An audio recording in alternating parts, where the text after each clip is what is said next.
als bijna mens te worden gezien, dan kan je je voorstellen dat het woord chaîne daar een heel belangrijk woord daarin is geweest. Het was een soort van sleutelwoord. Chaîne. En als je iets had gedaan wat natuurlijk niet goed was, slavenhouders, meesters, meesteressen sturen ook de tot slaafgemaakten om te gaan biechten. Dus het heeft allemaal een connectie met elkaar. Het is allemaal gelinkt aan elkaar. En vind ik altijd wel heel bijzonder om dat te zien. Dus voor deze wijkpolitieagent, die vriendelijke agent, ja, in gwa gevangenis jaren, gadam, dat pim gos no jaren.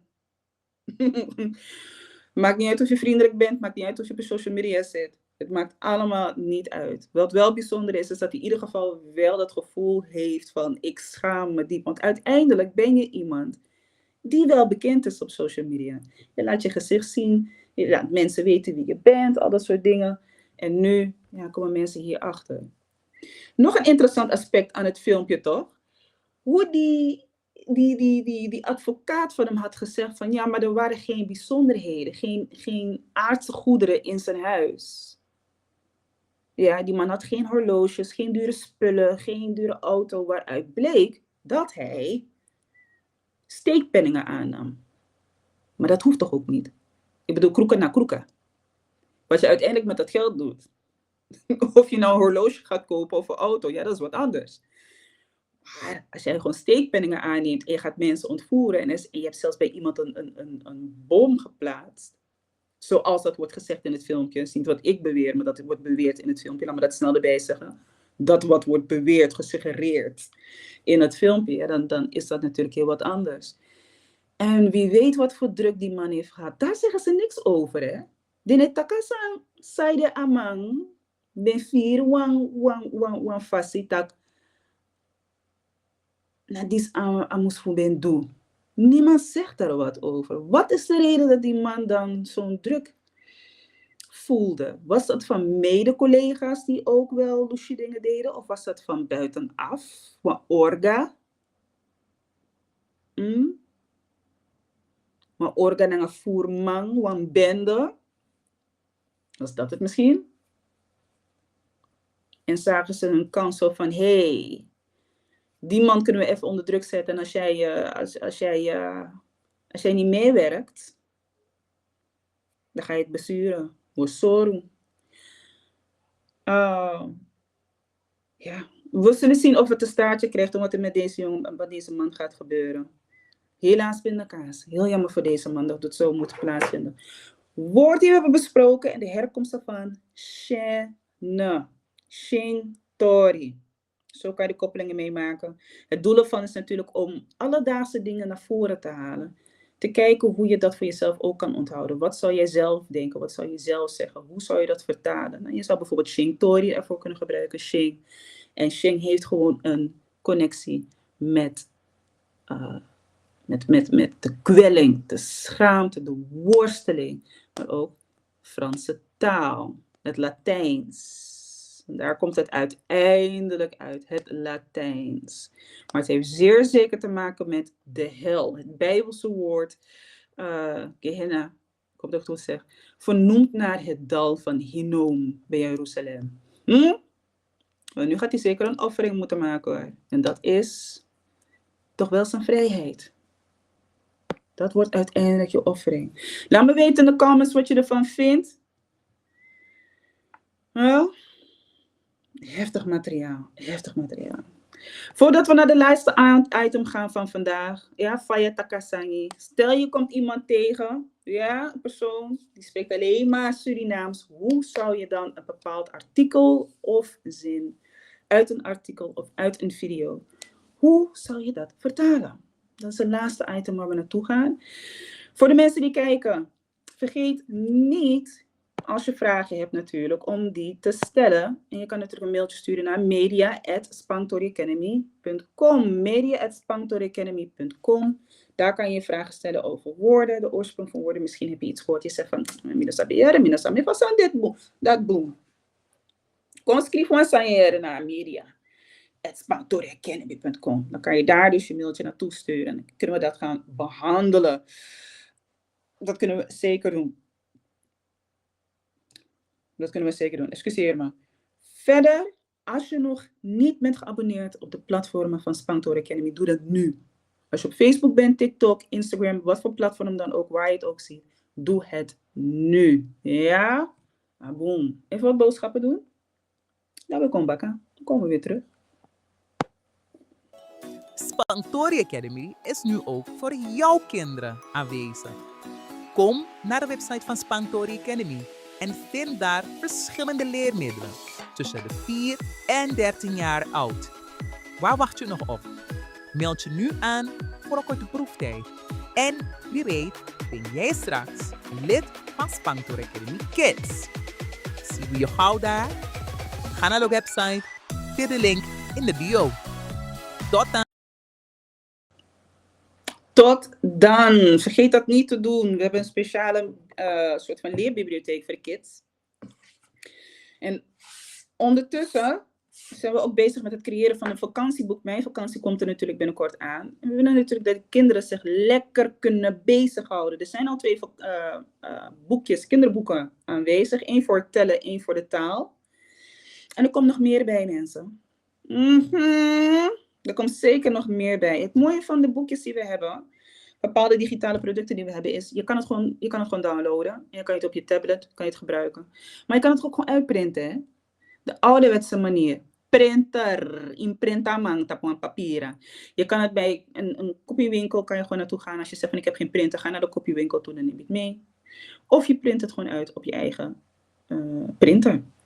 Geef het aan je kids, zijn ze lekker bezig. En het is heel laagdrempelig. En niet alles wordt gelijk vertaald naar Surinaams.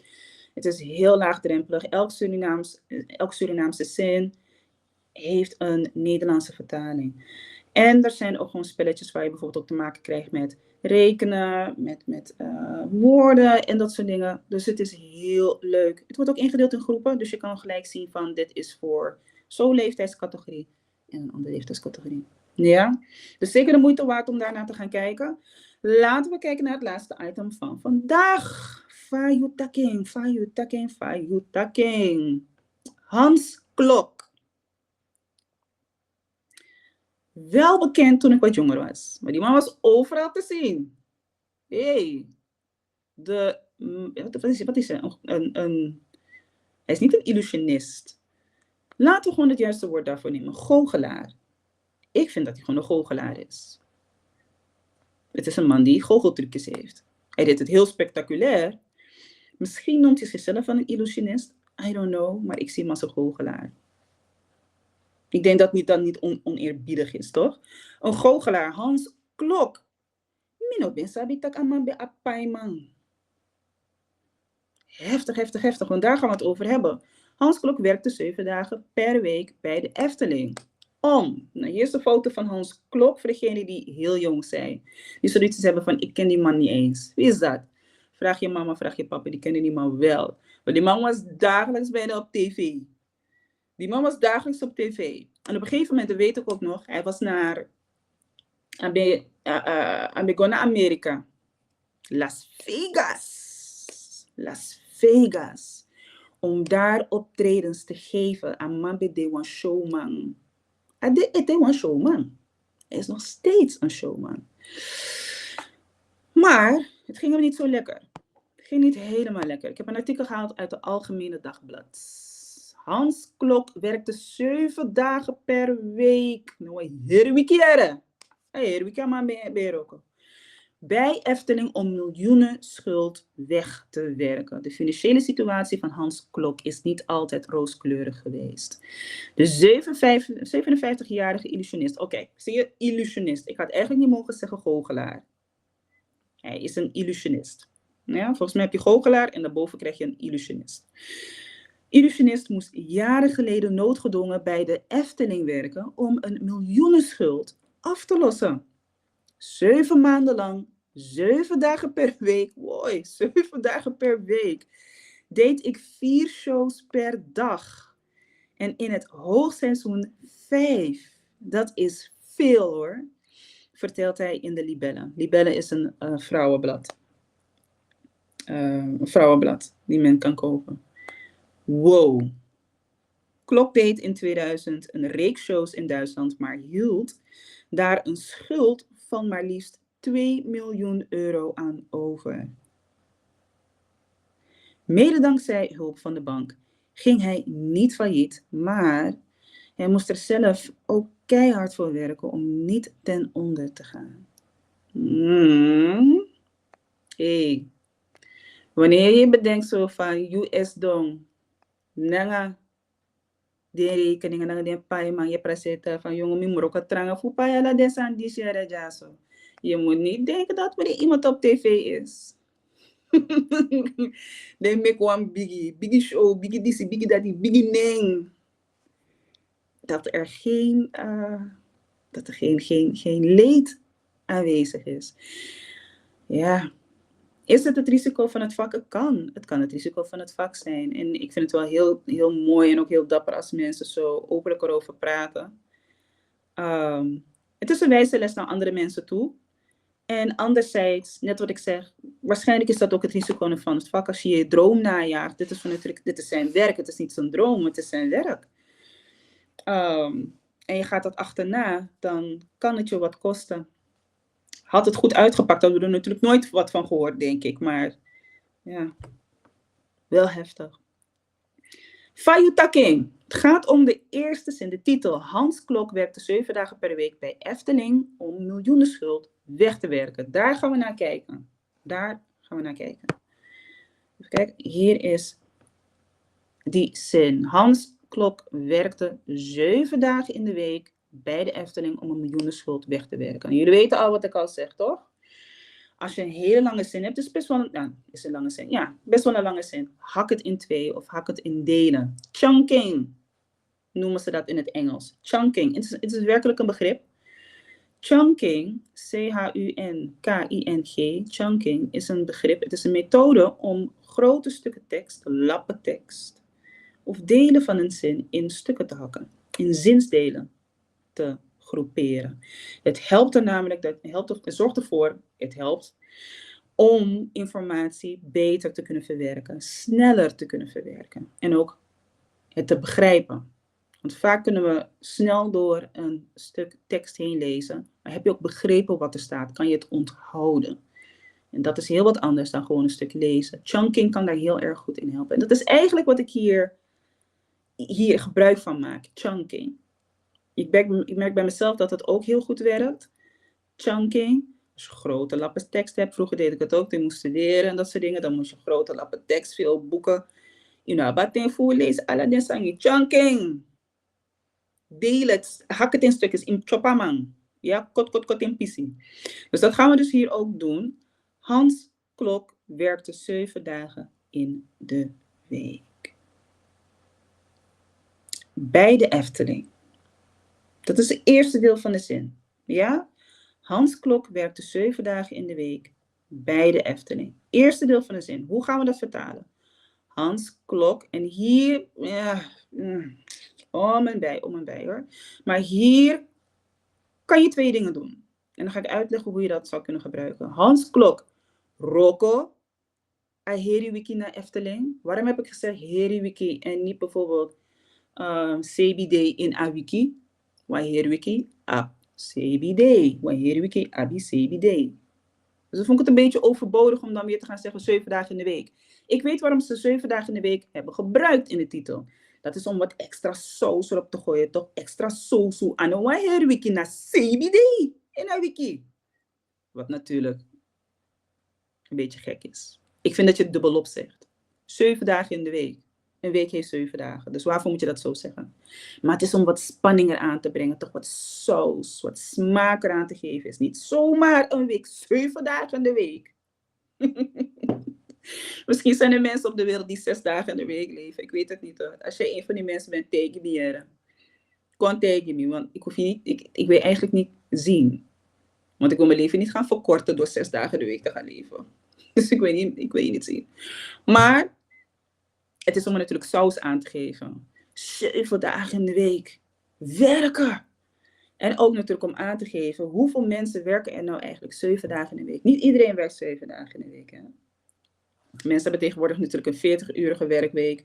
En als je verder dan die 40-urige werkweek aan het werk bent, dan is het gewoon overwerk. Die man werkte geen overwerk, dit was gewoon werk. Die snap ben de aroko. Ja, amano ben roko psa den juru. Hey, die ben de aroko. 7 dagen in de week. Dus ik zeg, Hans Klok, roko, heri wiki, naar Efteling. Maar stel ik zou de sosu op echt smeuig willen maken.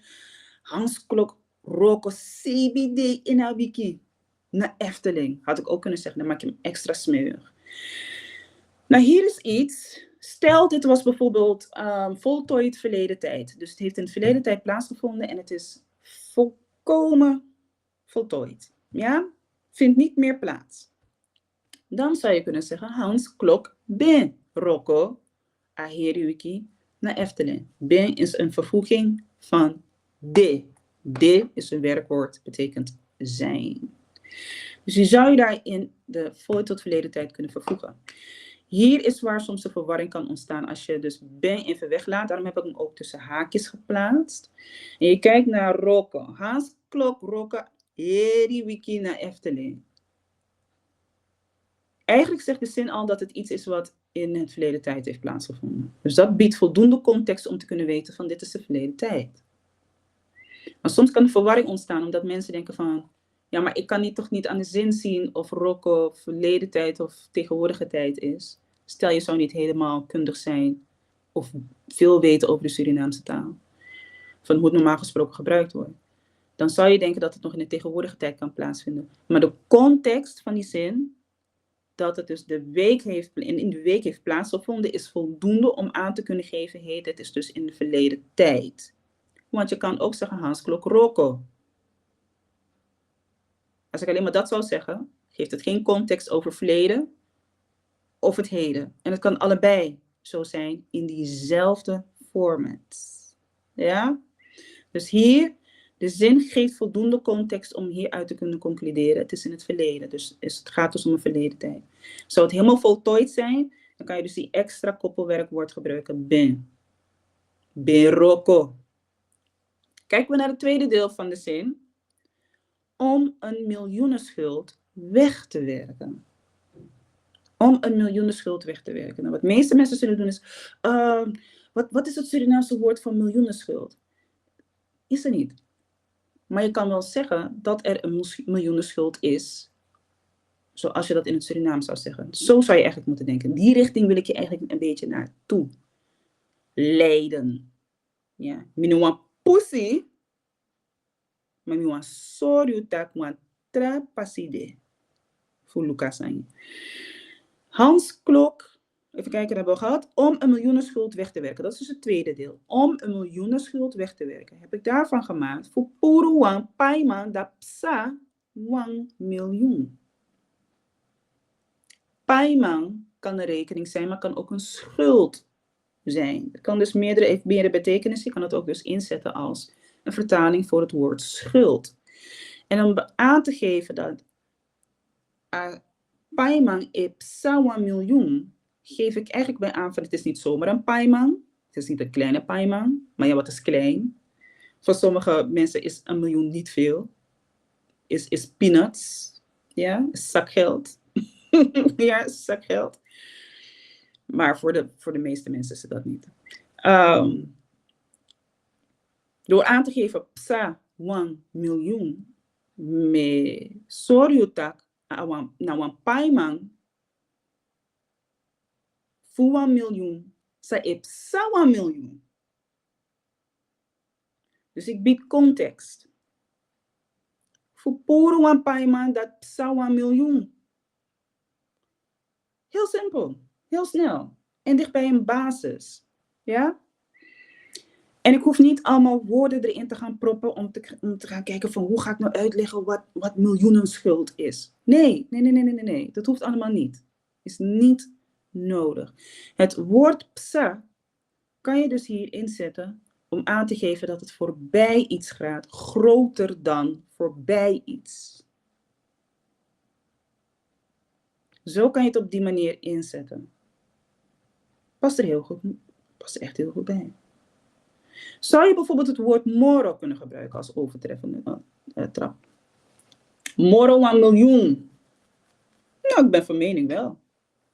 Ik vind psa wat mooier klinken, maar moro 1 miljoen. Ik zou eerder zeggen psa 1 miljoen. Voorbij aan 1 miljoen. Als je het letterlijk vertaalt. Voorbij 1 miljoen. Het passeert 1 miljoen. En het is ook een goede aanduiding om daarbij aan te geven. Het is meer dan 1 miljoen. Want in dat woord wordt dat ook aangegeven. Miljoenen schuld. Het gaat om meerdere miljoenen. Zoals in het artikel zei. Die man had wat? Konluku, wat had hij? Ik moet nog even kijken. Hoeveel had hij? Volgens mij liefst 2 miljoen. Nou, je hebt saai hier miljoen. Dus het is een goede manier om daar gewoon bij aan te geven van zo zou je dat kunnen zeggen. Laten we het helemaal aan elkaar plakken. Ja, we hebben het gechunkt. We chapamang, we tekalinda, we chapping, we chop, chop, chop, chop, chop, chop, chop, chopping. Chop, chop, chop, chop, chop. Ja, korting. Pies, pies, pies, piesie. En nu gaan we het weer aan elkaar vastplakken. Hans Klok roko aheri wiki na Efteling voor puru wan paiman dat psa 1 miljoen. Dat is je zin. Dus, hypothetische situatie. Je komt iemand tegen. Die persoon zegt van, misschien wan pisi escrivi jai na koranti. Of tap wan lampesi. Sadesma etaki, sadesma ebodoy. Dan kan je dat zeggen. Ja, desma etaki. Hans Klok roko aheri wiki na Efteling voor poro wan paiman dat psa 1 miljoen. En daarbij heb je dus een hele zin waarmee je kan verklaren wat je dus zegt in die titel. Je houdt het bij de basis. Is een zin heel lang. Chunking. Kotamang. Pisi. En als je meer zinsdelen nodig hebt om dan het te kunnen vertalen, doe dat dan ook. Hè? Niemand die tegen je kan zeggen van nee, je moet het gelijk in 1 keer doen. Nee, wie zegt dat? Oké? Op een gegeven moment heb je het niet eens meer nodig. Maar het helpt wel voor jezelf als het nieuw is, om dat gewoon in stukken te hakken. Doe het in 2 of in 3. Ja? Je zou bijvoorbeeld ook kunnen beginnen met Hans Klok werkte 7 dagen. En dan maak je nog een stukje in de week. Dan maak je nog een stukje bij de Efteling. Nog een stukje om 1 miljoenenschuld weg te werken. Misschien heb jij wat meer stukjes nodig dan ik. Ja? Dus dat is een hele mooie manier om zo zinnen te vertalen. En wat ik je ook daarmee wil laten zien is, ga niet woorden 1 op 1 allemaal zitten te vertalen. De Surinaamse taal heeft een totale andere constructie, context, betekenis dan de Nederlandse taal. Sommige woorden, ja. Nou, sommige, relatief, de meeste woorden kunnen misschien 1 op 1, maar niet alles. En vooral als je het in een zin gaat zetten. Hè. Je kan niet alles 1 op 1 gaan zitten vertalen. Dus ga dat ook niet doen. Maar dat komt goed, want op een gegeven moment ga je dus ook begrijpen, de Nederlandse taal is een taal, Surinaamse taal is een taal. En de superkracht ligt juist in het begrijpen dat, hoe meer talen je kent, zoals ze er gewoon zijn, hoe slimmer je eigenlijk bent in het begrijpen van mensen, hun cultuur, hun denkwijzes. Je kan er veel beter in schakelen dan iemand die alleen maar 1 taal spreekt. Dat is de superkracht. Mensen die meertalig zijn of een polyglot zijn, jullie hebben de werkelijke superkracht. Dus de meeste, eigenlijk bijna alle Surinamers hebben wel een superkracht. Ja? Eigenlijk alle mensen van Afro-Caribische of Afro-diaspora hebben een superkracht. Want we spreken sowieso wel 2 talen. Sowieso. Dus we hebben sowieso die superkracht. Aboom mensen. Dan kom ik aan het eind van deze show. Ja, het was gezellig, het was leuk. Dankjewel voor de mensen die hebben gekeken, die hebben meegekeken. Morgen zijn we er iets eerder. Dus niet om 6 uur, maar iets eerder. Dus de flyer wordt er van gewoon zeker wel bekend van gemaakt. En dan kan je het ook zien. Nogmaals, vergeet natuurlijk niet te steunen. De QR-code staat hier. Anof Soso. Anodeja Soso. Is niet zomaar staat het hier. Dat was het eerste woord, was het woord van de dag. Dan hebben we gesproken natuurlijk over de wijkagent die zich diep schaamde om het feit dat hij aan ontvoering deed en kidnapping, hetzelfde trouwens, een bom had geplaatst. Jongen, in het nu heb je maar een bom. En eigenlijk een dubbel leven leiden. Hij leidde een dubbel leven. En natuurlijk aan het eind de zin. Fayutake. Hoe zou jij het zeggen als je iemand tegenkwam die alleen maar Surinaams sprak? Hoe zou je dan de zin vertalen? Steun het platform. Heb je vragen? Dan vind je hier beneden natuurlijk het e-mailadres media@spangtoriacademy.com. Stuur het, dan gaan we dat nog natuurlijk verder behandelen als er leuke vragen tussenin zitten. Ik zou zeggen, geniet van je dag. Het is nog steeds hartstikke mooi weer. Geniet van de zon. Neem een beetje frisse lucht. Als je naar buiten kan, ga in de tuin staan. Als je geen tuin hebt, ga op je balkon staan. Neem een beetje frisse lucht, ja? Tekwan bro. Ik zie jullie morgen. Dat na Allah. Dit Tamara. Ciao, ciao.